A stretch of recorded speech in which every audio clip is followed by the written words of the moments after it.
begin this journey, which has had a long consultative process and a very dynamic consultative process, which has led to this point. Let me invite Honorable Bhikshu Chavinda. Please bless this occasion with Buddhist chants.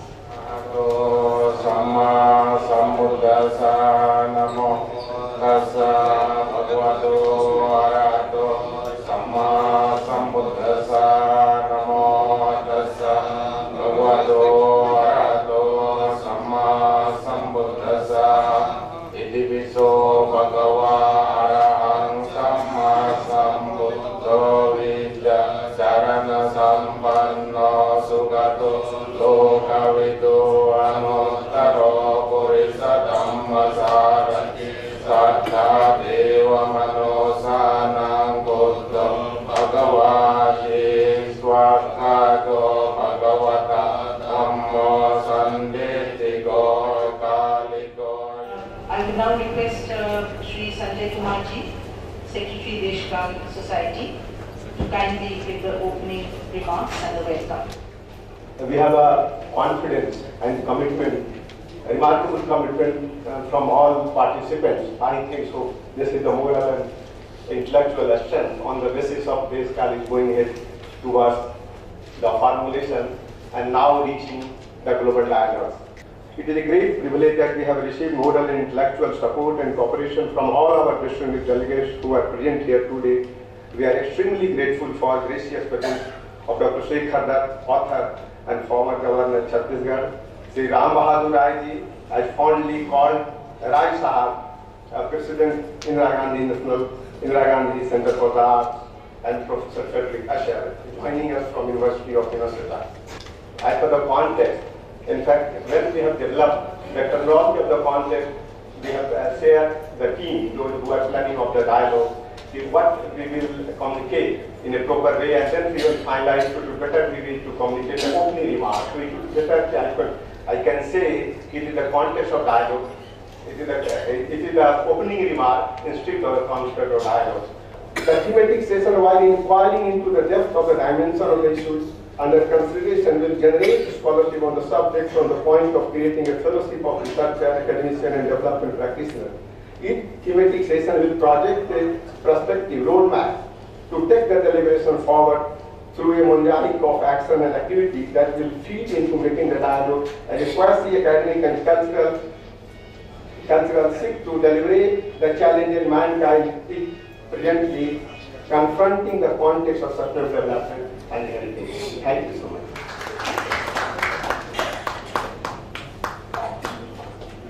I will like to invite Professor Frederick Asher, Professor, University of Minnesota, USA, to kindly give us the keynote address. For the audience who is here, as an introduction to the history of the Mahabodhi Temple, which is the sole designated portion in the World Heritage designation.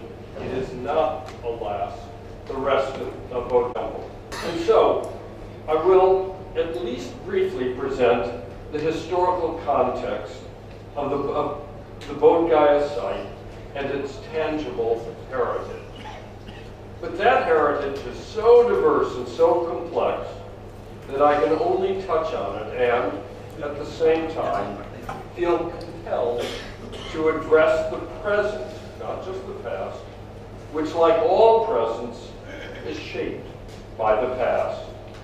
And similarly, I think we cannot view the past, even the material past, without recognizing the ways in which the past is currently used or might effectively be used. So I am very much in sympathy with and feeling for the goals of the Deshpal Society. If in the 3rd century BCE, the date of the earliest remains at the place we now call Bodhgaya, the builders of monuments accurately identified the very spot where Siddhartha achieved enlightenment and became the Buddha, Then we need to ask why the Bodhisattva chose this location. It was idyllic, of course, and it still is, although I was struck by the amount of building that continues in the area. It still is, despite what is too often described as encroachment. With the Fulgu flowing nearby, though dry today, we can imagine a tirtha, a ford, a spiritual crossing appropriate to the Bodhisattva's crossing to Buddhahood. It is the sort of place where the gods like to sport, and so appropriate to one who has achieved a sort of divinity. It was doubtless a garden, one with many lovely trees, but one in particular. Why the need for pilgrimage to Bodhgaya? I would suggest that funerary rites were a significant part of the reason, something that Bodhgaya shares in common with Gaya, where Shraddha rites have long been performed. A couple of things suggest this to me. One is a Chinese inscription at Bodhgaya that records the erection of a stupa by the monk Wei Wen in memory of the deceased Song Dynasty Emperor Taizong, and the patron of the 1477 replica of the Mahabodhi Temple at Wat Che Diop in Chiang Mai, Thailand, King Tilokarat had his ashes put in place in a shrine at the temple. For the sake of time, I need to skip over the festering dispute over ownership of the Mahabodhi Temple. I hope someone else will talk about that. Thank you. I would like to invite Honorable Sri Shekhar Dutt for the inaugural address. Sri Shekhar Dutt is a former governor of Chhattisgarh and has held many important positions in the government of India. I firstly congratulate Sri Sanjay Kumar and Deskal to conceptualize this Bodhgaya Global Dialogue and link it with sustainable development. Mankind has been a process of evolution, and we in this area, what is now Bharat, have always been an avid supporter of sustainability of humankind with nature.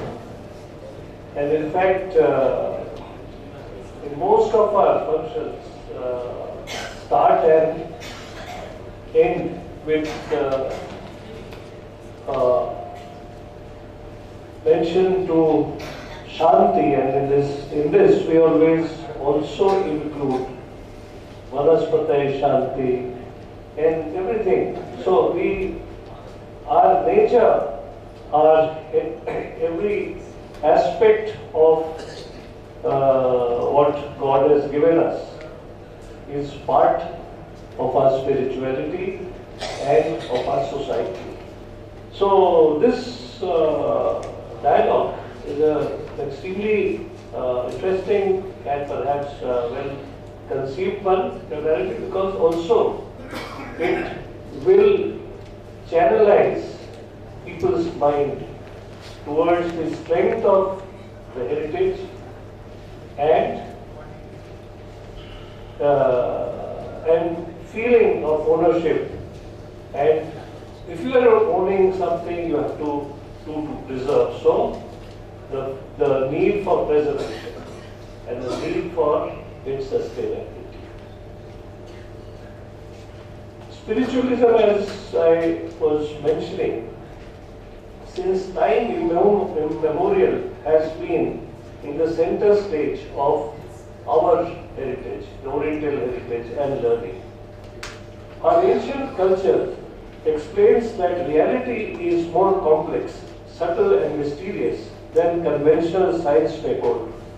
Perhaps a deeper understanding of consciousness will lead to a new and expanded understanding of reality in which objective and subjective, outer and inner, are understood as co-equal aspects of the same entity.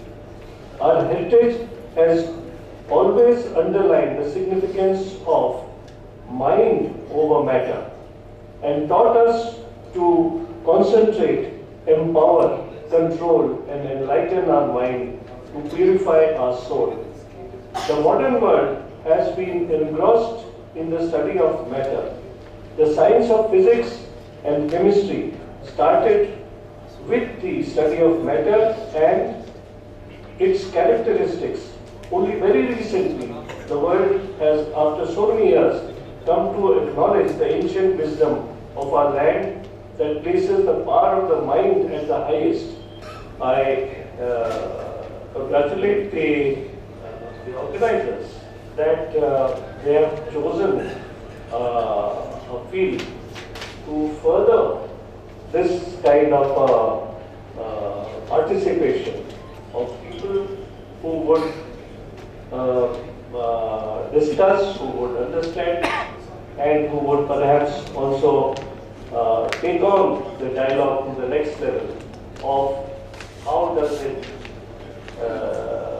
continue, what is the method of continuing to benefit the humanity, how does the Oriental culture and the knowledge take the humanity to its next best, and ultimately how do we actually make Vasudhaiva Kutumbakam in practice. Thank you very much. I would like to invite Shri Ram Bahadur Rai ji, who is presently President IGNCA New Delhi. And as we all know, he is a very well esteemed and acknowledged scholar of history, literature and culture. He is also a very eminent journalist and we are honored to have him with us.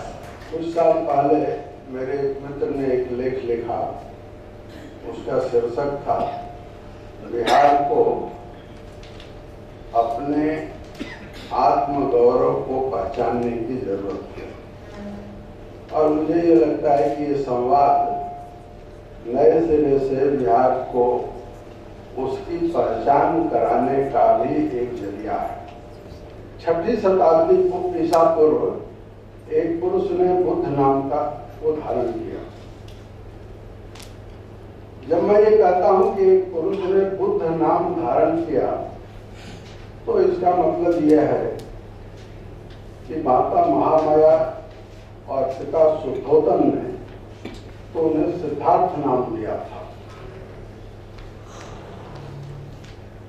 गया ने सिद्धार्थ से बने गौतम को बुद्ध की महिमा दी। बुद्ध का आविर्भाव बोध से होता है और माता के गर्भ से नहीं होता। कोई माँ अपने बेटे को बुद्ध नहीं बना सकती। बुद्ध तो बोध का अगर आविर्भाव हो गया तभी कोई बुद्ध बनता है। इसलिए बुद्ध पुरुष का होना अति दुर्लभ है और अब तक केवल एक पुरुष ने पूर्ण बुद्धत्व को प्राप्त किया, वे थे सिद्धार्थ गौतम। इतिहास का यह सबसे बड़ा नाम है। उस गौतम बुद्ध को जानने की जरूरत है और इसी मायने में मैं कहता हूं कि बिहार को खुद को भी जानने की जरूरत है। यह धर्म तुम्हारा स्वभाव है, यह तुम्हारे भीतर बह रहा है, अहर्निश बह रहा है। इसे खोजने के लिए आकाश में आंखें उठाने की जरूरत नहीं है। इसे खोजने के लिए भीतर जरा सी तलाश करने की जरूरत है और यही बुद्ध की अपूर्व क्रांति थी। ऐसा पहले कभी नहीं हुआ था। बुद्ध मील के पत्थर हैं मनुष्य जात के इतिहास में। संत तो बहुत हुए, मील के पत्थर बहुत थोड़े लोग होते हैं। मेरी नजर में महावीर भी मील के पत्थर नहीं है, क्योंकि महावीर ने जो कहा वह 23 तीर्थंकर महावीर कह चुके थे। कृष्ण ने जो कहा वह उपनिषद और वेद सदा से कहते आ रहे हैं।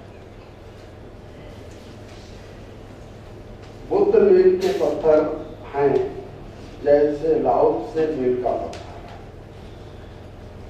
कभी कभार करोड़ों लोगों में एक आध संत होता है, करोड़ों संतों में एक आध मील का पत्थर होता है। मील का पत्थर का अर्थ होता है उसके बाद फिर मनुष्य जात वह नहीं रह जाती, सब बदल जाता है, सब रूपांतरित हो जाता है। धर्म, परंपरा और आधुनिकता का इस संवाद से एक रसायन बने, यह संवाद प्रयोगशाला बने, तब बोध गया पहले एशिया और बाद में जगत को राह दिखाने का जरिया बन सकता है। आपने मुझे बुलाया, सुना, इसके लिए मैं आभारी हूँ। Thank you, Honorable Shri Ramaraji. Inaugural session draws to a close. I would like to request Shri Rajeshwar Singh Ji, National Coordinator, Bodhgaya Global Dialogues. On behalf of our colleagues, we were blessed to extend a very grateful thank you to Mr. Shekhar Dutt Rai Ji and all members of the dais for their time for the program. We are very thankful for the generous support given to us by Mr. Shushmita Ji whenever the society required it. All our sponsors, Indian Oil, IGNCA, Ministry of Culture, Government of India, ICWA, Department of Telecom, Manish Sinha has been very cooperative has been very instrumental in organizing the program. Rai Madan Kishore Ji, BTMC, Mr. Dorje has again been very helpful in supporting the program. The Royal Residency team and the entire Deshkal team has been very, very effective in making this program what it is today. Thank you.